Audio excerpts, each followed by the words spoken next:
రేపు చంద్రబాబు గారు సంవత్సరం రోజులు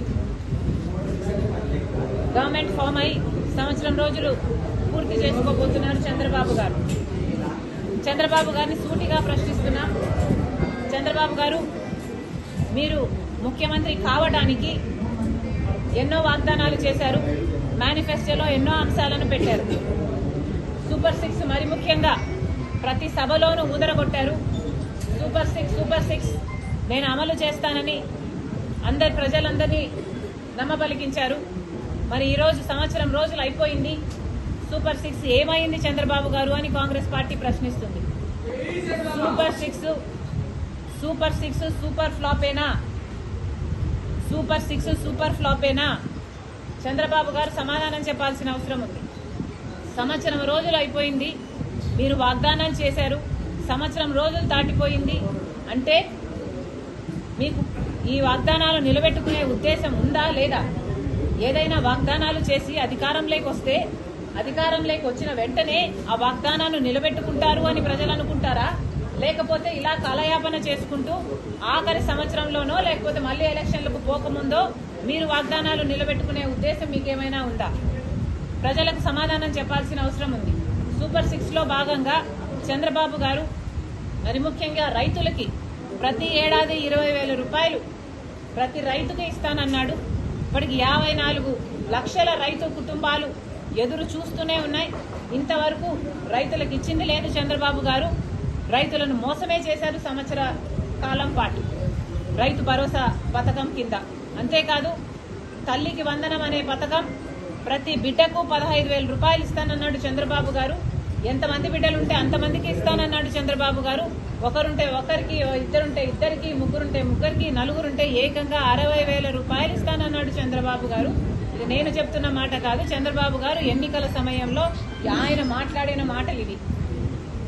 మరి నలుగురు బిడ్డలుంటే 60,000 ఇస్తానన్న చంద్రబాబు గారు ఒక్క బిడ్డకైనా కూడా కనీసం ఒక్క బిడ్డ వేసుకున్నా కూడా 84 లక్షల మంది తల్లులు ఎదురు చూస్తున్నారు. ఒక్క బిడ్డకి వేసుకున్న కుటుంబంలో ఒక్క బిడ్డకి ఇచ్చినా 15,000 రూపాయలు. మరి చంద్రబాబు గారు ఇంతవరకు ఒక్క తల్లికి వందనం పథకం కింద ఒక్కరికి కూడా ఇచ్చింది లేదు. సూపర్ 6లో భాగంగా తల్లికి వందనం పథకం మీద కూడా చంద్రబాబు గారు మోసమే చేశారు. నిరుద్యోగుల కోసం 3,000 రూపాయలు నిరుద్యోగ వృత్తి ఇస్తానన్నాడు చంద్రబాబు గారు. దాదాపు 50 లక్షల మంది బిడ్డలు ఉద్యోగాలు రాక ఇంతవరకు ఎదురు చూస్తూనే ఉన్నారు. ఇప్పటికీ కూడా చంద్రబాబు గారు అరచేతిలో వైకుంఠం అన్నట్టు 3D గ్రాఫిక్స్ లో సినిమాలు చూపిస్తున్నారు, మంచి మంచి మాటలు చెప్తున్నారు. కానీ బిడ్డలకు ఉద్యోగాలు అయితే ఇంతవరకు వచ్చింది లేదు. కాబట్టి నిరుద్యోగ వృత్తైనా ఇవ్వాల్సిన అవసరం ఉంది. గత ఎన్నికల్లో కూడా చంద్రబాబు గారు ఇదే వాగ్దానం చేశారు. కానీ నిరుద్యోగ వృత్తి అప్పుడు కూడా ఇవ్వలేదు. ఇప్పుడు కూడా ఈ 5 సంవత్సరాలు కూడా ఇలాగే కాలయాపన చేసి నిరుద్యోగ వృత్తి ఎగ్గొట్టే ఉద్దేశమే చంద్రబాబుకు ఉన్నట్టు మాకు అనిపిస్తుంది. సూపర్ 6 సూపర్ ఫ్లాపేనా అని మాకు అనిపిస్తుంది. మేము అందుకనే చంద్రబాబు గారిని ప్రశ్నిస్తున్నాం. మహిళలకు ఉచిత బస్సు అన్నాడు చంద్రబాబు గారు. ఉచిత బస్సు అతి చిన్న పథకం. కానీ 30 లక్షల మంది మహిళలు ప్రతిరోజు బస్సులలో ప్రయాణిస్తున్నారు. వాళ్ళందరూ ఎదురు చూస్తున్నారు. మహిళలకు ఉచితంగా బస్సు ప్రయాణం కలిగిస్తే వాళ్ళకు ఉచితమే కాదు, ఒక భద్రత కూడా ఉంటుంది. ఇంతవరకు చంద్రబాబు గారు ఆ పథకం కూడా అమలు చేయలేదు. అంతేకాదు 3 గ్యాస్ సిలిండర్లు ఉచితం అన్నారు. 1ో 6 ఇచ్చినట్టున్నారు. మిగతా కథ ఏమిటో చంద్రబాబు గారు ఇంకా సమాధానం చెప్పాలి. ఇలా సూపర్ 6లో ఒక్కటి కూడా చంద్రబాబు గారు ఇంతవరకు నెరవేర్చింది లేదు.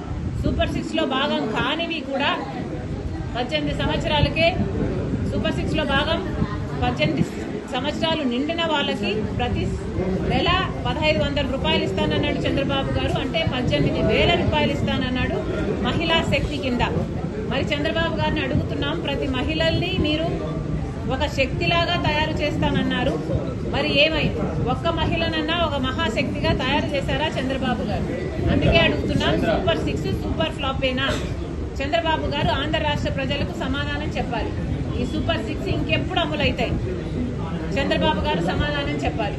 ఇవే కాదు, 50 ఏళ్లకే ఎస్సీ ఎస్టీ బీసీ మైనారిటీ మహిళలకు 50 ఏళ్లకే పెన్షన్లు ఇస్తానన్నాడు చంద్రబాబు గారు. వాటి గురించి మాట్లాడటం లేదు. అధికారంలోకి రాకముందు చంద్రబాబు గారు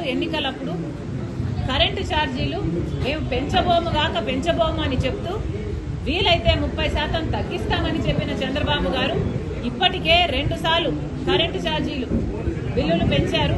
ఒకసారి 6,000 కోట్ల రూపాయలు, ఇంకోసారి 11,000 కోట్ల రూపాయలు, మొత్తానికి 17,000 కోట్ల రూపాయలని జనం నెత్తిన చంద్రబాబు గారు మోపడం జరిగింది. అంతకుముందు జగన్మోహన్ రెడ్డి గారు 32,000 కోట్ల రూపాయలు 5 సంవత్సరాలలో కరెంటు బిల్లుల మీద అదనంగా ఛార్జీల కింద వసూలు చేస్తే చంద్రబాబు గారు ఒక్క సంవత్సరంలోనే 17,000 కోట్ల రూపాయలు జనాల నెత్తిన మోపడం జరిగింది. మరి ఇది భావ్యమేనా అని అడుగుతున్నాం చంద్రబాబు గారికి. ఒకసారి ఆలోచన చేసుకోవాలి, పరిశీలన చేసుకోవాలి. ప్రజలు ఎదురు చూస్తున్నారు. సూపర్ 6 సూపర్ ఫ్లాపేనా అని ప్రతిపక్షాలు అడుగుతున్నాయి. చంద్రబాబు గారు సమాధానం చెప్పాల్సిన అవసరం ఉంది.